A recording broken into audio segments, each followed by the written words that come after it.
Calling all units, calling all units. Donut Shop has a fresh dozen. Go ahead and take a 1040.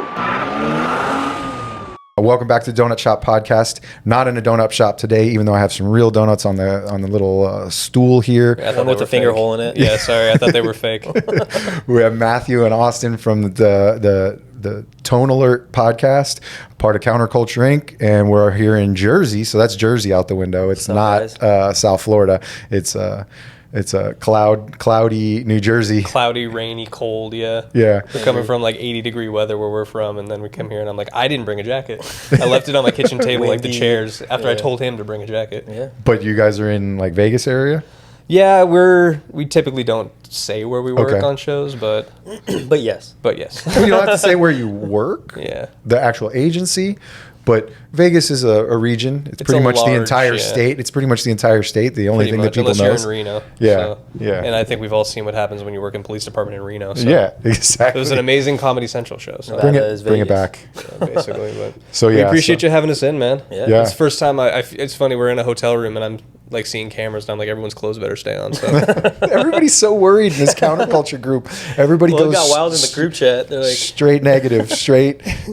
What was it? The To Catch a Predator or something like that. Hey, why don't you come have a seat over here? Chris Hansen. You brought donuts, I see. Okay. Yeah. We got away from us. Donuts and decorations. So so we'll talk a little. Let's talk a little bit about your podcast, like what you guys are doing, and then we can move into sort of what you guys do for work and for sure. We started it. I don't know, the end of 2022. Yeah, somewhere around. We started it off hot. Just in my garage. We were hitting it hard, and then so literally hot.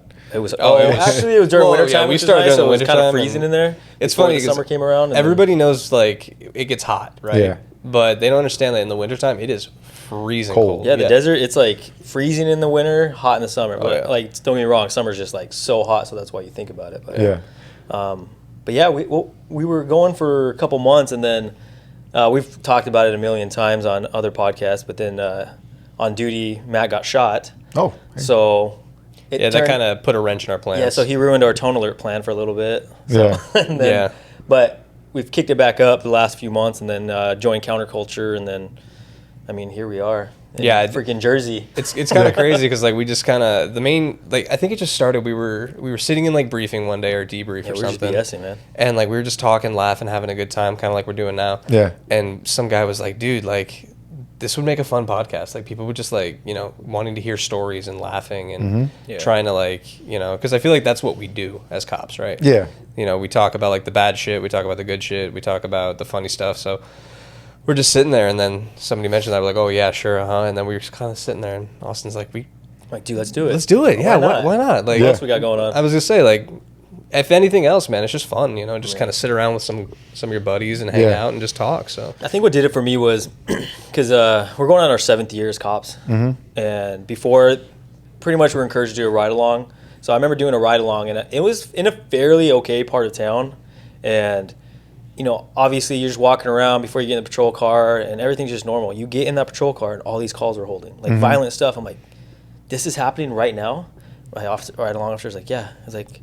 You look outside, nothing's happening. You get in this car, and like the world's burning. Yeah. So I thought, and this is happening, and then going on my 7th year, realizing, man, we go through so much crap, and like most of the stuff we go through, I don't even remember. Like it all starts to blend together at some point, bringing up stories, and it's happening every single day, just like down your street, and you'll never even know about it. Yeah. So I'm like, whether you're fire, EMS, police, like everybody's got some cool, crazy story to tell, and like. All the cool Special Forces, Navy SEAL stories, they're cool. Don't get me wrong, I like those guys. They do great. They obviously earn what they, those stories. But you'll never hear from just the regular street cop, regular EMS guy, the firefighter, the crap they go through every day. So I'm like, no, let's start, highlighting them a little more. Well, and then the opportunities to elevate to that situation. Not saying, first responders and stuff are beneath them, but the opportunity to see all of the stories that you're hearing about on a podcast like this versus the the Medal of Honor stories and stuff, well, not even Medal of Honor stories because those are different, but just the everyday stories of going out into battle and going out to war. It's attainable to people, but like this stuff's really attainable to people. Like you could be on a medic truck, you could become a police officer, and so to hear some of that stuff, and it's a excellent point, like to look around, and you're just like, hey, look, rainbows. Hey, look, there goes a unicorn. Really cool. But you don't realize that this place is on freaking fire. Oh yeah, every single day, all day and long. we see it every single day. And it's and then they always tell us, like, remember, the person you're talking to, it's probably the worst thing that's ever happened to them. Yeah. Although you've seen For us, it's a 6 Tuesday, times yeah. it Yeah. over the last 5 days, of shifts. And so it becomes, we become, because like I'm at 19 and a half years, and so you become numb to it or immune to it, and sometimes bitter to it. And I've been able to pull out of the road and go to other units and stuff like that to sort of break up your time. And so I'm like re-energized now, back pushing a car, being on the road. Yeah. So I bring a different perspective than maybe some of the, crusty veterans that I work with on my salty platoon, boys, yeah. but it's still fun. And it's one call at a time, dude. You just got to go one call at a time. Yeah, that's what I try and tell people. I mean, this job is so rewarding in so many facets. Mm-hmm. It can also be so detrimental in so many facets. But like Austin was saying, man, like I sit around with some of my friends who aren't in the first responder field. They're businessmen and they waiters, whatever. Mm-hmm. And I tell them about stuff, and then they're like, "That's the craziest thing I've ever heard." I'm like, "Dude, that was Wednesday." Yeah. And that's gonna happen again next week. Like, and I've had it where people are like, "Bullshit, that never happened." I'm like, "Dude, it happened like right around the corner." They're like, "Nah, I don't believe it." I'm like, "All right, whatever, dude." Yeah. We just like giving people the opportunity to come out and tell stories too. It's just like he said, everybody loves the SWAT stories and the Medal of Honor stories and everything like that, but the random cop who's just having lunch at the McDonald's, he's had some crazy stories you never hear about. And so we try to give those people a spotlight so that they're able to tell those stories. It's been a little difficult because, as we know, most first responders are very humble people. So trying to get people in front of a camera like this and try and tell them, like, hey, talk about yourself, like hype yourself up. They're like, so yeah, it's been a learning curve. It's easier to find the people that are, not to say an ulterior motive, but have something like they wrote a book or they also run a business, because like I find that when I bring people in, I'm like, okay, so you got a business, so I'm going to give you some advertising or some conversation about your business, but like, let's really get into who you are and why you're doing it. And it's like you almost like trick them into it. Like they see the opportunity to advertise, but then now we're gonna hit it home with some fun stories or something like that. Yeah, because I've reached out to a couple guys that don't have businesses, no podcast, nothing, and I'm like, hey, we'd love to have you on the podcast. They're like, why me? Like, I have nothing for a podcast. And then I start talking to them, and they start telling about experiences they had on the job. I'm like, dude. Perfect. Right there. Yeah, like, I know that shows me you become so numb to the job, you don't realize that is a badass, crazy story. Like, people need to hear stuff like that. Yeah. Like, oh, okay, yeah, I guess. Yeah, we'll get on there. Well, it's funny too because you can tell some people are not comfortable in front of a camera. They've never done it. Because I mean, like, we've all been there, right? Yeah. Like our first show, I look back and I just cringe because I'm like, oh man, I don't like it. But then you get somebody who doesn't have a podcast or doesn't usually do these kind of things, and then you try to get them to tell their story, and you kind of like coax them a little bit. Yeah. And it's all a fun little game that we're having, and we're just having a good time with it. Yeah, and that's what we get to do. Like, as a host, you get to. You encourage the story. You're kind of like lead them on and give them an opportunity. Like, I find myself a lot of times doing what I'm doing right now, just like talking for a while and give the guests like an opportunity to think and sort of like reset their mind on like what they want to talk about. Yeah. And then they kind of keep going. And because like I like to go in cold, like no research, like just BS, have a conversation. It saves a lot of time because then you're not doing research and stuff like that. But then, it just, I feel like it sometimes allows it to just be natural where the conversation can just kind of go 100%. and just BS and have fun. And, so, we'll take a quick break and then we'll be right back. Hey guys, I'm sure that there's many of us that are aging and we've thought about hormone replacement therapy. I visited my doctors and discussed it, and I'm still kind of on the fence and not really sure what I want to do. But now I think I've kind of found it, and I know that we could all use a boost of testosterone in our life. Well, check out the best in the game, Human Performance Team. It connects you with doctors via telehealth, and you could submit your labs that you've maybe already done, or you can get fresh ones done. They offer a variety of services like primary care, urgent care, weight loss, and even mental health. We all know that, these jobs weigh on us and our mental health. Jump over to hptrt.com and use the code DSP for a continuous discount. Use the code DSP and get on a road to better health. Well, we're back, and yeah, sitting on couches is just a little different. I haven't done a podcast like this. It's Usually way more comfy, though. It is a lot more comfortable, yeah. But I see so many reels from like, Spittin' Chicklets, the hockey podcast Yeah. and stuff, or just all these ones where these guys are just holding the microphones and just talking trash. And I mean, these are a little heavy, guys. You don't know. These are heavy. It's my workout for the day. Like 4-pound microphones, kind of weird. Didn't even notice. Just kidding. Oh, please. His guns. So, so you guys said both 7 years each? Yeah, we were in the same academy. Yeah. Same academy class. Yep. Oh man, so you guys are just gonna travel through life together and Yeah, kind of. I mean, he didn't like me in the academy, but So I didn't like him the first 3 years of being a cop. Like, he hated me.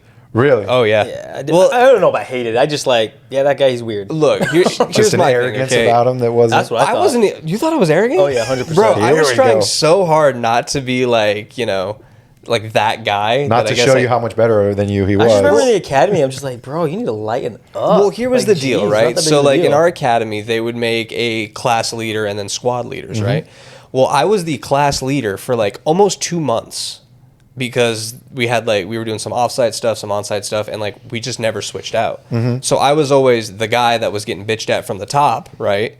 And then I was the guy that had to bring the bitches from the bottom, like the bitch outs from the bottom Mm-hmm. to like the tax staff and be like, hey, like this is what everyone's complaining about. So it was just this constant barrage of like the people who I'm supposed to be like in charge of are telling me what their problems are. And then the people above me are telling us why we're shit. And I have to try to fix both problems for like 2 months when like you're supposed to only do it for a couple of weeks. Uh-huh. And so I'm like, I guess I had to be that guy a couple of times, but it just couple. like, I mean, yeah, you always gotta hate the Yeah, boss. you always gotta I'm hate like, that one screw guy. that guy. I'm like, he's gonna be a great lieutenant one day. Yeah. This guy's nothing right now. They told us we're all pawn scum, and why is this pawn scum telling me I what to remember do? walking by him one time, and he was like at the top of the classroom or whatever, and he was like talking to himself. He's like, I'm gonna get in so much trouble for this. I'm gonna get so much. I remember looking at him, and I just walked by, went to my friends. I'm like, dude, Nardon's freaking out again. Like, I don't know what he's freaking out about. Or Matt's freaking out. Sorry. Yeah, no, you're good. My name's out there. But yeah, so then I, like, after the academy, we went through training and everything, and we never really hung out. And then I was in a different area than he was, but I had a buddy on his squad. Mm-hmm. So I got really sick and tired of where I was working, and I was like, all right, hey, I need to transfer recommence, I need to freshen things up, I need to just, get a new perspective on things. And so then I transferred to his squad, and I could tell he was really excited when I got there. And then like a week later, we're like best friends. Yeah, it was weird. I'm like, oh, like this guy's not that bad. Yeah. Like he like lightened up after the academy apparently. Yeah. Yeah, I mean, we all change through things, right? Like, I think the academy kind of, I don't want to say brings out the worst, but like it just sucks, right? Like there were fun moments, but like you're getting yelled at, you're waking up early, you're getting no sleep. I mean, Cause I don't know how. Cause I didn't realize this. Not every police academy is paramilitary like ours. Like it's academy for our department. We're there, lined up in formation, getting yelled at, push up, getting smoked, all that stuff. So it's like, and I went through the Air Force. I know it's not like the craziest thing in the world. So it's like, it's just, I'm like, all right, this isn't that big of a deal, Yeah. But I didn't realize there's some academies that aren't like that. You just like go to school. Yeah, I mean, it's not like that down by me, and I was blessed to go through 1.5 academies because I broke my hand in the first one, nice. made it halfway through, and I had to get recycled for because I was going to be out for too long and couldn't finish some of the high liability stuff. But my first class, because it was 05, was a lot of guys finishing up their military time from 2001 basically. So it was like they did their 4 years. So it was mostly military. So it was just a squared away group that really had seen the worst. Yeah. So they're like, oh, you go, okay, fucking push-ups. All right, let's go, dude. Like, we're ready to get out and work.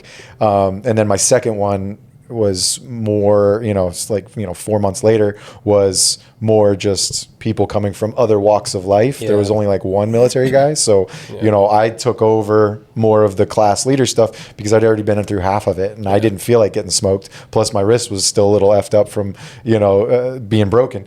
And so, I was like, hey guys, look, this is what a squad is. This is what a platoon formation is. We got to get in line because if it looks like crap, we're going to get smoked. So, I mean, we did that. But there was definitely times where, you would see things like, somebody would complain about a lunchtime run and, we didn't get enough water breaks and stuff. Yeah. And so they'd placate to that kind of thing and like cancel the runs because we were on kind of a community college campus. So there's parking garages. So we're running parking garages garages and all that kind of stuff, and whatever, doing stairs and everything. I needed it. Like, I was a chunky guy. I mean, I'm still a big guy, so I needed it for my PT stuff. So I was pleased to do it. But the people that were kind of screwing it up, like making it that way, okay, so now we got to come on our off hours to do this kind of work, when doing it during lunch, like, I'm already here. So there's things that change, and it went through waves in the academies where it's gotten softer. There's things have gotten softer, but there's still, like, I go out there because we do the memorial for the county at the academy, and so I'm still on honor guard. So I see them, and they're moving by us quick, and they're, good morning, sir, good afternoon, sir, and it's like, shut the fuck. Like, nowadays it's like, dude, I got it. Just one of you needs to do just it. one Thank person. you. Yeah. But I remember doing it and being we did super too. doing it. Because it was more to be obnoxious when I was in the academy. I was like, they want us to do it. Yeah, These show guys them. are here in just like BDUs and a polo untucked, eating at the sandwich shop in the academy. and good morning, sir, like, to each one of them. And it's like, I remember they would do it to me. Shut the fuck up, kid. So when we were in the academy, if you saw somebody in uniform or basically just anybody, because Like walking through the they had building. like plain clothes and stuff like that. Yeah, you would have to hit the wall at attention, eyes forward, wait for them to give you permission to pass, Or disappear, or if they got wet. Yeah, if they Even like rounded the a corner. janitor. Anybody. Awesome. Because you didn't know if they were a cop, Terrible. you didn't know if they were a janitor, you didn't know if they were, because God forbid you do that, and it's like, deputy undersheriff, so and so. The worst ones were the officers that graduated the academy like 2 months ago. Yeah. And now they're walking through. So you go at attention, and they don't even tell you to move. They just go into another room. Like, all right, thanks a lot. Like, Yeah. they already I forgot where he remember came you in the from. locker room, you douchebag. Yeah. Jackass. Those are the worst ones. That was the best. The academy was great. I remember the joke that our guys would make was like, this piss is the most valuable piss in the world because of the amount of vitamins that everybody was taking and stuff. And it's just something that popped up when you said in the locker room. Yeah. But yeah, the academy's cool. It's not. But It's got its moments. yeah, so I enjoyed it. and I've seen it change, like, because like they were like rebuilding it and stuff, and now they got like a better range out there. They got bigger DT facilities and stuff. So it's cool. I think they even tase them in the academy now. Versus, Did you have to get tased when you were in the academy? Not in the academy. We didn't We even have didn't- tasers when I started. Oh. So See, we did, but we didn't have to get tased. We did have to get pepper sprayed though. Yeah, pepper spray. When I got pulled out of my first academy, it was pepper spray day. I wasn't getting pepper sprayed because I had a cast on. Yeah. But I was the guy running around with milk jugs and water bottles and the hose, like spraying everybody down, helping them Gotcha, out.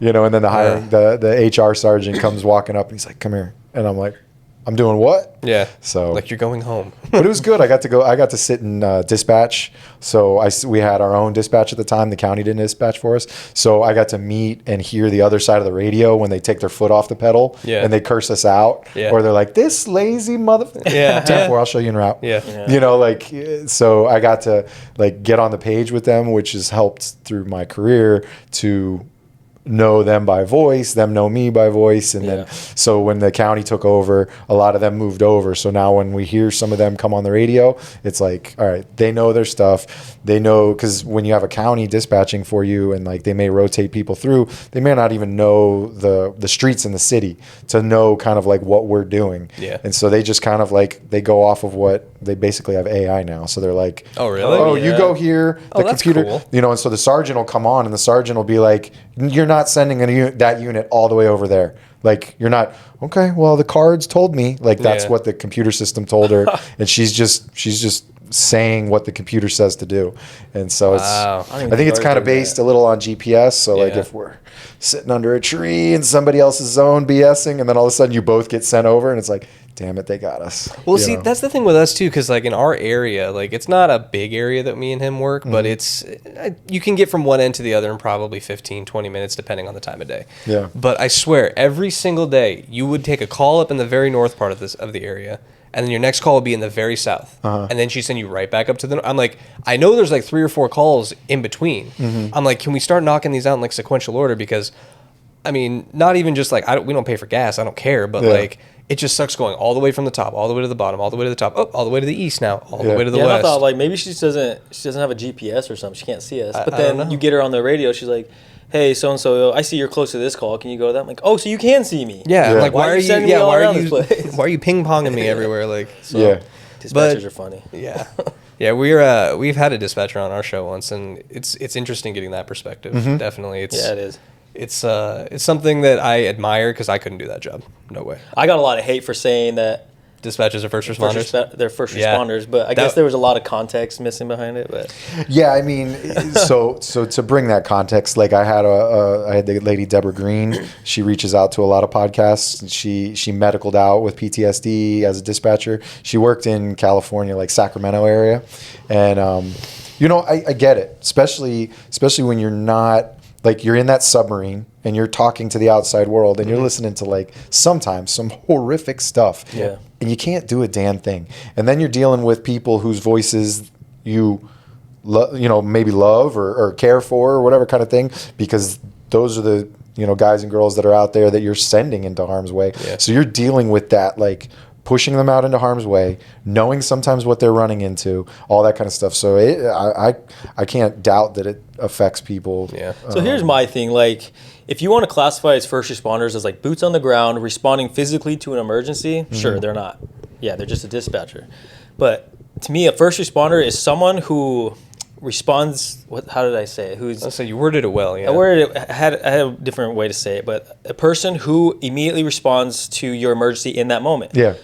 I don't know about the rest of the country, but our dispatchers, if it's a medical call, they're on the phone with that person telling them how to take care of that person until fire, EMS, police get there, and then they take over. Same thing with, I don't know, if there's like a burglary, they're like, hey, this is what I need you to do. You lock that door, go to here. Like, they are assisting on your... And they're assisting on your emergency. They're getting descriptions. Yeah, they're getting qualifications of crimes, like to help, because that's what we're asking as we're going. We're like, what do we have? Did the person enter the house, or are they just like banging on the door outside? Yeah. Like, so they're using their knowledge of criminal justice system and stuff to do that. Completely aside from the EMS side, where they're working through trauma programs and stuff, telling people to do all the stuff. Because we see that a lot, where like person refused CPR or they don't want to follow. They just keep yelling, "Get them here now! Get them here now!" I'm like, we're going as fast as we We're can. trying. So it's but for that part, kind of like I think what you're trying to say is just when you're dealing with somebody in crisis, they are the first person there. Like they're there to assist on your emergency in a way. Yeah, like I was saying on Anti-Heroes live stream the other night, they were talking about like linemen being first responders. Yeah, and it's like even in like South Florida or places that have big storms, like they're there and they might stage, but they're staging and they're more like emergency responders. responders. Yeah, there you go. I think that's a word that I actually was thinking myself. Yeah. And but so the dispatchers are there first. They're sometimes the first line. They're just not there physically. Yeah. So the violence that we're qualifying ourselves with, we see the violence first. Yeah, and I think that's what most people say. Like, no, if you first responders are the one who see it, they have to be in it. You know what I mean? Mm-hmm. Yeah. And I'm not married to one. Yeah. I've never dated a first responder. Trust me, most of them piss me off on the radio. So I'm not like I'm not trying to white knight for them or anything. Yeah, it's just hey, I'm just calling it how it is. Yeah. Well, like even on my incident where I got shot, it was interesting because I found out like 3 months later through a completely random Instagram page. That person actually connected me with the dispatcher who was working when I got shot. Oh. So it was like interesting to actually like have that like, oh, here's a face to a name, like because I could hear her in my ear, but I didn't know who she was, right? Right. So it's like after you broadcast, like, hey, I've been shot, like everything starts spinning up, and you could kind of hear it was like, oh shit, like that's not good. Yeah, so she's yelling to the other dispatchers too, like, hey, for the other areas, like start shutting down these roads, blah blah. They're trying to coordinate everything so that I can get to the hospital and get what I need to get done. So I got nothing bad to say about dispatchers. We had that. One of our guys got shot, and it was cool is a bad description to at first to say about it, but it was nice to hear because it was actually it was in Fort Lauderdale, and it was good to hear when they patched our two channels together because we're on different channels. They patched them together, and you hear Fort Lauderdale like as if like, hey, we know exactly what to do because they've got train tracks going to the county, trauma center, so they know things like, hey, call Brightline the murder train or call Tri-Rail and tell them shut it down. Yeah, we're putting a unit on the tracks. like with lights, like open it up, like funnel, and they coordinated as if they were on a fire drill. Like they knew exactly, places everybody, and they hit it, and they got a corridor open right to get him there. And Rob's good. He got shot in the freaking femur. It went straight through his femur. So dang, it went through his femur. Yeah. So yeah, straight through his femur. Man. Like I guess cartoon. I picture it like cartoon style, like a hole, because it was like a 32 caliber. So it was a small caliber. It went through. Oh, didn't like shatter it or anything? No, straight through. So for video purposes, we'll take a quick break, and then we'll come back, and I'm curious to hear that hear that story. So yo, what's up, everybody? Want to let you know I have a new website format. Same website, donutshoppodcast.com, but this time I'm running it through Shopify. Make it much easier to purchase items, because aside from the hats that I have up there, Donut Shop Podcast PVC hats, the blue line snapback, laser mesh, nice and clean on the inside, comfy hats, I have some other swag, t-shirts, can koozies, just some other stuff that I put up there. I'm running the website through Shopify, and so it'll make it real easy for you guys to go on and purchase some stuff and support the show. So thanks for tuning in and following the show, and don't forget donutshoppodcast.com. Thanks. So that's why I built InkMD, to address a niche, a very real need for medical grade wound care. For real wounds. Tattoos are real wounds. I don't understand why we continue to treat them differently. There's just nobody's bridged that gap yet. We're talking about relatively superficial trauma to the skin. The quicker it heals, the better. Especially with tattoos, because the amount of ink that's retained in your skin is dependent on that healing process. Real science, real medicine, with a very ancient and very personal art form. Jump over inkmd.com and use DSP15 when you want to make a purchase. All right, we're back, and so yeah, let's. I kind of want to hear that story. Yeah, so for sure. So February of 2024, I get a call that there is a suicidal guy running around on the highway. Mm-hmm. The area that we work, like, there's a highway that literally splits right through the middle of it. Mm-hmm. So we get a call, he's running around there trying to get hit by cars, and we're like, okay. So I get sent, and then another buddy gets sent from the other side. So I'm like, hey, I'm there. I'm going to go north. You go south. We'll try to find him. Great. So I go north. I don't see him. I'm like, cool. It's probably just some homeless guy walking, or, stranded motorist or something. We get that a lot. Yeah, we get those calls a lot. Like, oh, someone's trying to get hit by cars. I'm like, no, they're just crossing the street. So I'm like, cool. I'll turn around, probably hit the bathroom, grab something to eat, go to the next call, normal day. And then my buddy's like, hey, I think I got him over here. So I'm like, oh, okay, cool. Then all of a sudden you hear foot pursuit, and I'm like, uh-oh, that's not good. And he's like, we're running cross lanes of the highway. And I'm like, that's really not good. So it's like rush hour traffic. There's construction going on. It's a nightmare. So for me to flip around on the highway, bumper to bumper traffic, I got my lights on, but it's taking me forever to get there. So he's like chasing him. He's like, yeah, we're on the northbound side. We're on the southbound side. So he's jumping sides of the highway. Mm-hmm. So we're like, man, what is going on? So I get there, and I see him sprinting across the highway chasing after the guy. And I'm like, all right, he's gassed. He's been chasing him for like 3-4 minutes. Like, I'll take over. Yeah. So I get out of the car. I jump over the highway. And as I'm getting out of my car, I hear my partner go, he's trying to carjack someone. He's trying to carjack someone. Yeah. And I'm like, oh, shit, that changes things. Like, we've gone from... It's now a crime. Yeah, like suicidal guy, mental health crisis, to like, this dude is trying to steal someone's car. Mm-hmm. So I'm like, this changes things. So I run up, and I go around the back of a semi-truck, because he kind of like ran past my car as I pulled up. So I get out, and I draw out on gun, because he's actively trying to pull someone's car door open. Mm-hmm. So I don't know if he's got a weapon. I don't know what's going on. So I'm like, hey, show me your hands, get on the ground. Like, standard cop response. So he sees that. He splits off and runs and hops the other side of the median. So I'm like, all right, great. So I throw my gun in my holster. The only problem is I have a 3 retention holster, right? Yeah. I don't throw that hood back up on my holster. So I'm running with 2 retentions. I catch up to the guy, and he's obviously been running a minute. I'm still fresh. And I'm like, oh, I got him. So I'm like, I'll just tackle him. We'll take him into custody. Bada bing, bada boom, we'll be done.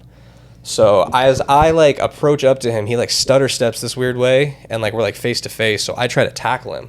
Well, we fall in this weird way, and like his sweatshirt like flew up, and like we kind of like rotated this weird way. Basically, he's behind me. He's like got my back. If you do big jiu-jitsu, spoon, you're a little spoon. Yeah, exactly. That's how I described it in my like post interview. They were like, "What?" I'm like, you know what spooning is? And they like look at me and I'm like, that's just how I can explain it, right? Yeah. So I feel him like reaching around. I think he's gonna like grab, like just hold on to me.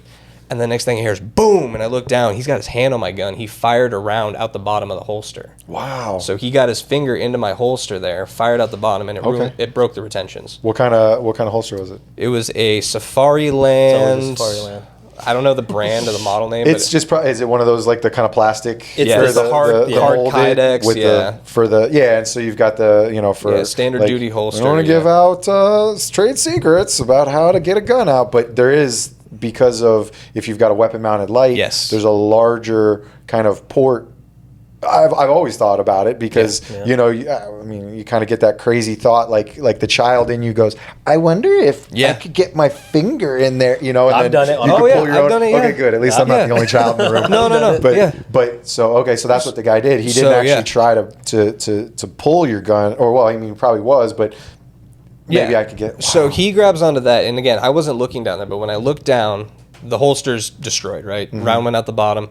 Well, from what I later come to find out, that ruins the retention, right? It shot out the bottom of the retention, so that holster is just a piece of plastic at this point. There's been like a cycling of the slide and stuff, and so that's... So when I didn't throw my hood back up, if I threw the hood of that holster, that third retention on there, it would have not cycled one round, that would have been it, right? Right. But because I had that hood up, or the hood down, he was able to get the gun out after the round had been fired off. So at this point, like, I reach down and I grab onto that, and I'm trying to throw it back in the holster, trying to get that retention. Hopefully re-engage it. Yeah, but I didn't know at the time the retention was shot. Wow. So I'm trying to put it back in there, and then all of a sudden, boom, boom, boom, he fires off 3 rounds. So I later find out one round, I have a flashlight. I had like a pouch, like a pocket right here. I always keep my flashlight there. And the first round hit the flashlight, took the round.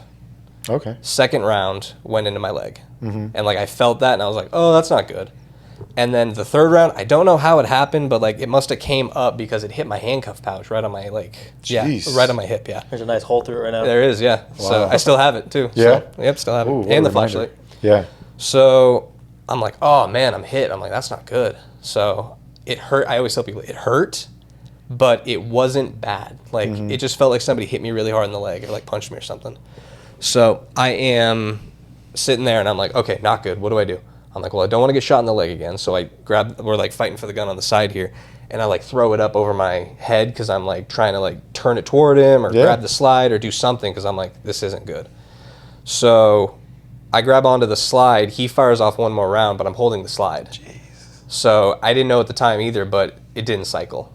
So I'm still trying to turn the gun toward him. All right, if I can point it toward him, I can pull the trigger, fight's over, right? It's a bad spot to be in, but I got to do what I got to do. So I hear... obviously footsteps coming. Everyone's coming to this call, right? I hear footsteps coming up, and I'm screaming for my partner. I'm like, he's got my gun. And then I'm like, oh man. And then all of a sudden I hear a taser go off, and the guy lets go of the gun.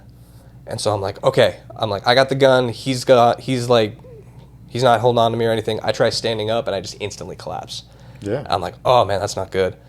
So I go down, and I reach down, and my hand is just covered in blood. Yeah. And I'm looking down, there's a pool of blood starting to come around me. I'm like, that's not good.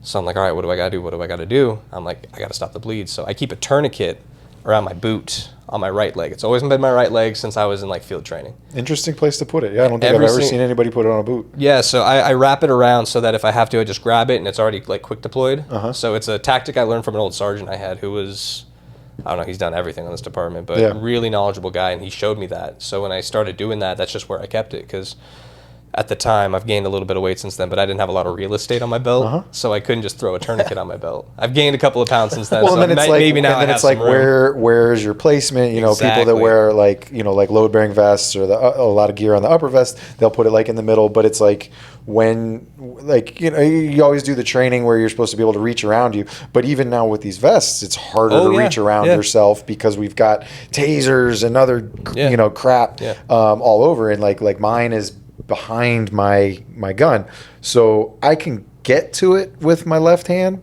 if I needed to. It's all right, your right arm's shot, how are you going to get it? So, but obviously my dominant arm would be the ideal place for me to grab it, but if it's on your ankle, these things, it's right there.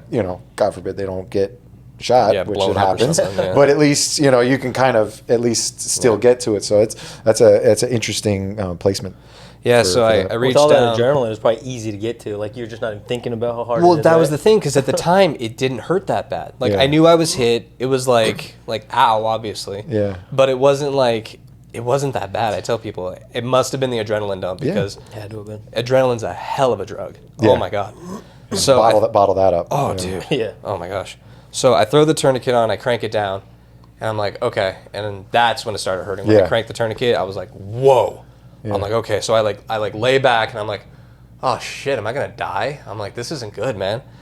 And so then I'm like, no, can't die. Nope, not dying on the highway. So like I sit up, and everyone's there, right? Like 2 of my buddies from my squad, some random traffic unit, like just everyone's there, man. Yeah. Like people I didn't know, people I did know, and then my buddies are running up to me like, "Are you okay? Are you okay?" I'm like, "No, I'm hit." And I didn't even know it at the time, but I guess I got on the radio and was like, "Hey, I've been shot." I don't remember saying that. Yeah. So my buddies, Derek and Russell, they come up, they scoop me up, they throw me in a patrol car. The dude who's driving the patrol car, I had never met a day in my life. Yeah. Different area, He yeah. worked in a different area. He was at jail with his trainee. He heard what happened. He left his trainee at jail. Left him there. Yeah. Hightailed it. Safer for you here, Yeah, bye. got on the highway, threw me in the car, drove me to the hospital. Yeah. Never met him a day in my life. Yeah. And then I later talked to him, and he told me, he was like, yeah, I got in a little trouble for leaving my trainee at jail. He was like his 3rd week on the job. Oh God. Oh, well. And, yeah, so Too he calls his buddy. He's like, hey, can you go pick up like Timmy or whatever his name Yeah. is? He's like, my car's a crime scene now. Yeah. It's like, I can't leave. Yeah. No, but I mean, there's just roles that you got to know to do. Like, Yeah. and I've always been find work. Like, don't just sit around Yeah. and like survey the scene. It's like somebody's not doing this. Fuck it, I'm going to do it instead Yeah. of asking someone else to do it or waiting someone to figure it out. So it's like you show up, you're like, he's still fucking sitting here. Yeah. Like, why is he still here? There's not a bus here. Get him in the car where I'm going to get him there. Yeah. You know, and so I think that's a great FTO. I'm like, Oh, you know yeah, what? If I solid. get heat for Dude it, oh well, is but somebody's got to solid. stay with the arrestee. Sorry, trainee, you're safe and here. there's plenty of babysitters Yeah. here that are Yep. Yeah. available. You're Like safe, yeah. here's your ride along at the jail for the day. Yeah. You know, like good luck. I just picture this kid who's just like, okay, what do I do now? Like, my dad's gone. it's totally true because if you get left alone Oh, yeah. and you really don't know the job, it's like, what do they want me to do? Yeah. Yeah. You know, so There's a meme I saw that was like, it's like my 2nd day on the job, and I'm asking my FTO if I should be punching the guy in the face who's actively hitting him or something like that. Yeah. it's so Me it's so waiting true. for a good time to ask my FTO if I should tase the guy who's fighting my FTO. Or should I get my phone out and record this for Yeah. Instagram Yeah, or for TikTok? For real. But so I didn't notice any kind of a limp or any kind of yeah, I so got- post that you do. I got good days and bad days. Today's a good day. Some days it just sucks. Like I still had. So what happened was the bullet entered in, hit my femur, and the bullet exploded into like a million pieces. Yeah. The X-ray looks like a Christmas tree. Right. Every doctor I've talked to is like, dude, with the rounds you carry, you got shot at point blank range. Like your femur should be in a million pieces. And that's the thing is he's not shooting you with target ammo No, or some it's cheap duty, ammo hollow from point, Walmart. yeah. This is- he's yeah. shooting with death ammo, like Yeah. ammo that is meant to stop and most likely kill, Yeah. and maim. Oh, yeah. kind of. You know, Yeah, sorry, drop- bosses. Drop your pants short. Nah, we're Yeah. gonna, we'll save that for the Donut Shop podcast only fans. That's After coming. hours, yeah, it's, after dark. Now I'm gonna create a Patreon. Yeah. Yeah. So yeah, they were like, yeah, your femur should be shattered, man. Yeah. Like there's Because it bounced off your femur. exploded. The Oh, bullet, yeah. So the bullet hit my femur, exploded, shattered down into my leg. I still have, I don't know how many pieces of shrapnel in my leg. A majority of the bullet. I've got like 2 or 3 pieces that they took out during surgery. You trigger metal detectors. Sometimes. So like I'll go to like hockey games or football games or baseball games, and I'm always getting stopped. We went through the airport to come to Jersey. Nothing. That's not good. Wait, but because you got nailed going to Jersey, Yeah, he got- you got Oh, the full not cavity really. search. What do you mean? They searched your bag. I went through. Well, I have TSA pre-check, and I wasn't waiting in the line that he Apparently, waited in. my laptop was suspicious somehow, so I don't know. It was weird. My wife laughs because I always get hit with it. Yeah. Like either if it's like sweaty crotch, so then they point at the screen and it's like yellow Yeah, there's a right big- there, yeah. and I'm like, "Hey, we're in Florida. Yeah, it's I'm hot- a it's little hot, moist. yeah. Like leave me That's some alone." swass Like, right there, and so dude. they're Yeah. just doing their. And I'm like, Alright. whatever, guys. Yeah. But or my bags have lots of. I'm a tech guy, so I always got wires and cameras. Yeah. And I guess I spool them up nicely that it looks like bomb parts or whatever. So when it comes through that thing, they're like, push that bag off. It's way too nice. Yeah. One time I did have a fully loaded mag, a SIG mag, dang. because I forgot, Oh, and I it was crap in my the pants, dude. it was in the like the EDC or the pocket carry hidden part of the pocket, backpack yeah. that you just don't think about. Yeah. And I'd done a photography job, and so I brought my gun and mag, and it's in that push in part. And then when I got home, I took the gun out, but forgot that Left I'd the thrown a mag, mag yeah. in. And so we get to the airport, and she hears, my wife hears them saying magazine, and I'm like, magazine? Like most magazines are on my iPad, so I don't know what they're. You're like, oh, Shit. Oh, that kind of magazine. So the guy's like, figure out what to do with this, what's in this bag, and I was like, okay. And so like, how was your full body cavity search? yeah, I just had to take the bag, and I disposed of the magazine. Really? $50 That magazine. easy, huh? Dang, just chucking in a trash can? Yeah, Or- my buddy works for Oh. TSA, and I think he said anything under 50 rounds won't get you in trouble. So at least entering the TSA Yeah. checkpoint, they're not going to allow you to go further. But if it's like 51 rounds, then they're pulling you in an office. They're like, there's a report, They're like, all or right, you're take your getting clothes off. arrested. Dude, that must be new because my dad's retired law enforcement. He did 32 years, but when he was on, he did a hunting trip in Alaska. And on the way to Alaska, he had like a 30-06 round in his bag. That was it. Just one. And they questioned him like he was going to go to federal prison. And he had to pull out his badge Was and this be like, pre or post 9/11? this is post. Oh, really? Yeah. I mean, I guess it's just like anything. It just really, it's discretion. Yeah, it's, I guess it depends on where you're at, it's- too, They're I mean, I'm sure your dad didn't look like a shithead, but so it's, I don't know. I don't know if they were looking at me saying that's a cop, Yeah. he screwed up. See his haircut? Yeah. I mean, it was like black multicam backpack, I mean, it was tactical, Yeah. but I mean, one round, 130-06 round, especially if it's like Alaska and you're like, Yeah, obviously this and guy's coming through hunting. He brought out his badge and like, this is what he's like. And he's like, I started going to like, I'm an idiot. I'm so It sorry. was an This is just what I'm accident, doing. It's an yeah. accident. They're like, he said after like 30 minutes, they're like, all right, fine. You just can't do this again. And then he said the biggest problem they had, they didn't know what to do with the round afterwards. They were like looking at each other. So what do we do with this? Take it home. Well, I don't know. What do we do? What do we do now?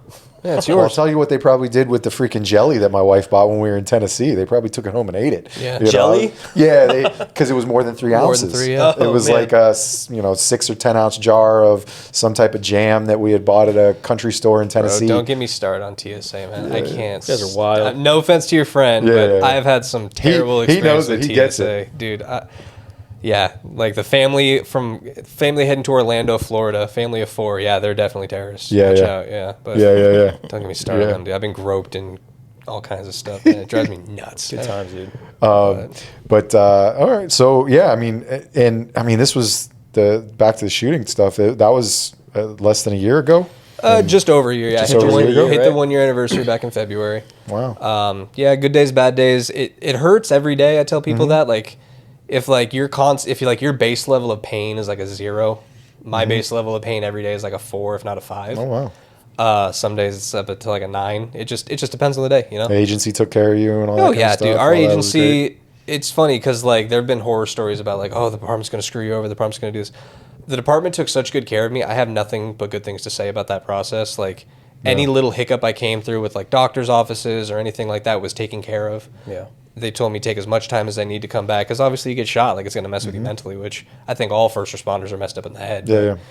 Yeah, it was very nice to see like, oh, they do care. Like Mm-hmm. I felt like I mattered at that point, because I told we had when anything like that happens, people are going to come in, you have to do interviews and stuff like that. But it was one of the higher ups, like second in command of the whole department, and he's like, "How you doing, son?" And I'm like, "Well, I'm going to be honest, sir. I'm less concerned with the bullet in my leg than I am about what's going to happen next. Like interviews and am I going to get fired? Am I going to lose my job? Am I going to do all like?"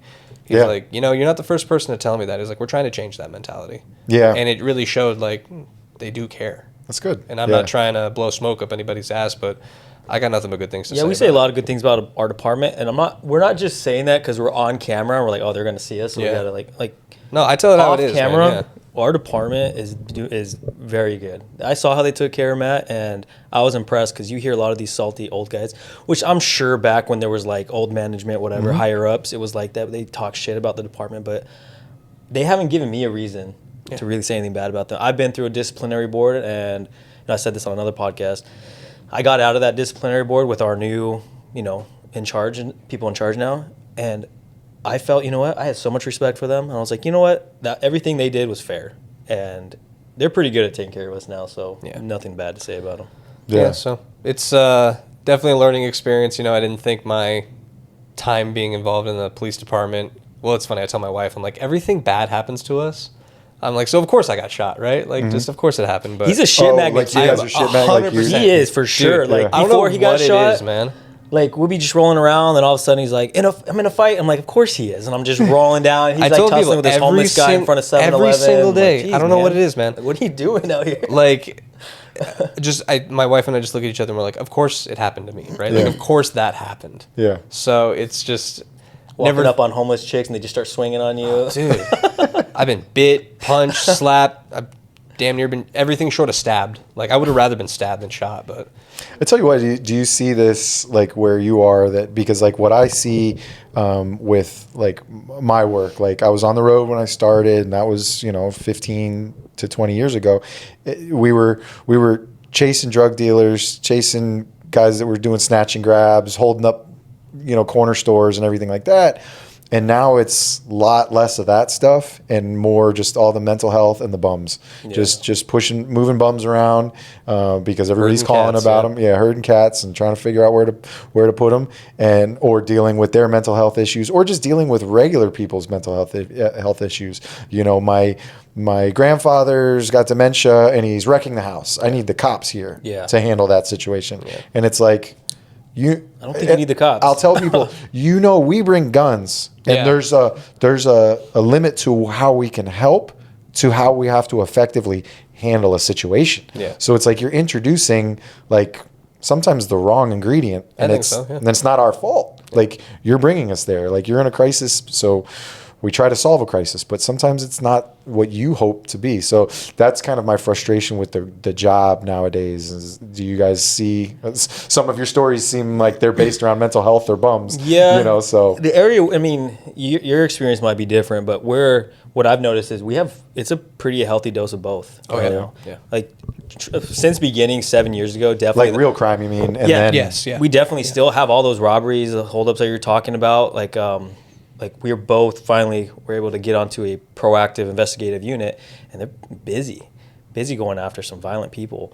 But the homelessness and mental health has gotten significantly worse since I started. Oh yeah. So there's a lot of training being pushed out for that. Like, how do we handle this? Like, some homeless people, like, they just don't want what help. do you do? Yeah. Like, some of them are like, no, I want to smoke meth and be homeless. Nothing you can do about it. Yeah. And some, you know what? And they're right. So, like, what do we do? Push them to another area? Like, I don't know. Yeah. So, but we're seeing a lot more of that. And, some days I'm like, I really don't know what to do for this person. I've noticed sometimes just being nice to them helps. Mm-hmm. They know if, like, we call our favorite homeless guy. Every time he's a nice guy. He's a very nice guy. He is just batshit insane. Gets meth and just gets paranoid and runs around in traffic. But, when I come up, Matt comes up, like, he knows us. I'm like, hey, man, just calm down, stop smoking meth. He's like, okay. I'm like, that's not going to do anything. But at least he knows, like, hey, they're not going to rough me up or anything crazy. Yeah. And maybe, stars align, he'll recognize that. And I mean, hopefully, because that's the thing. Like he says, he's a nice guy, right? Yeah. Let's call him Antonio, okay? Yeah. And Antonio is a younger dude, but he has just fried his brain with meth, and that has exacerbated his mental illness.